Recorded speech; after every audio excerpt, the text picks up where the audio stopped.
The first Category 5 hurricane of this year's Atlantic season is here.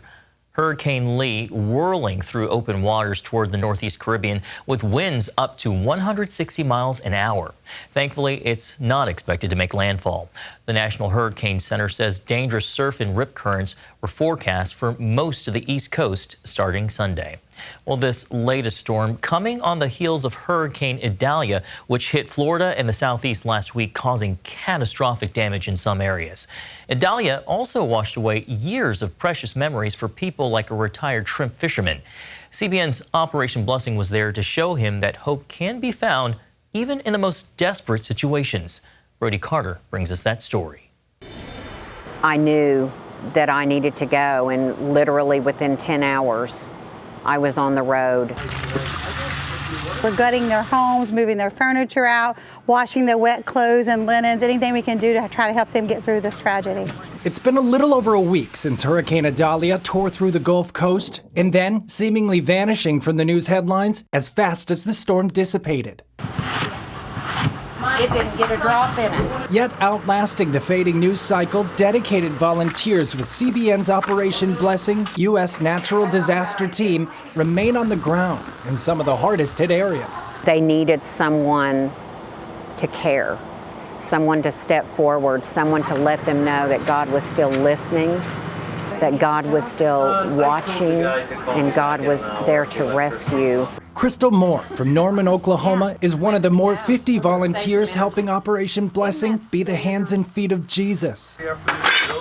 The disaster relief team have passed out food, water, and cleaning supplies to several cities in Florida and Georgia. They've also tackled household work orders along the coast, helping families like Tom and Dee Stokel. You got to have instant love for a team like this.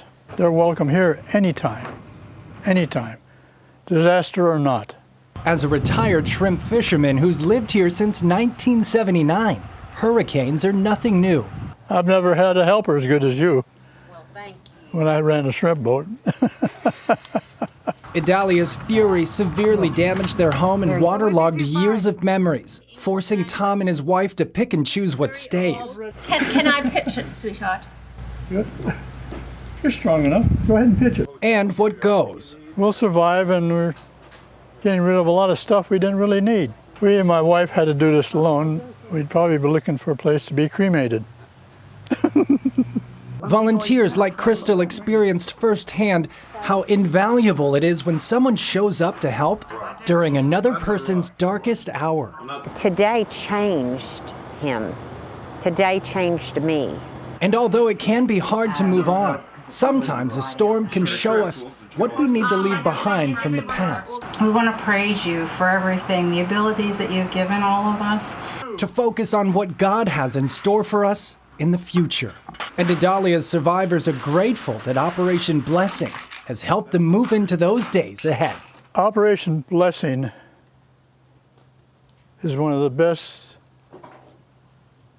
caring group of humanity.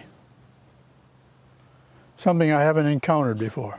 Brody, CBN News. It took a lot of effort to do that. Well, that's a ringing endorsement. God is with us through the storms, but after the storms, he's with us in tangible ways like Operation Blessings and its volunteers. Gordon?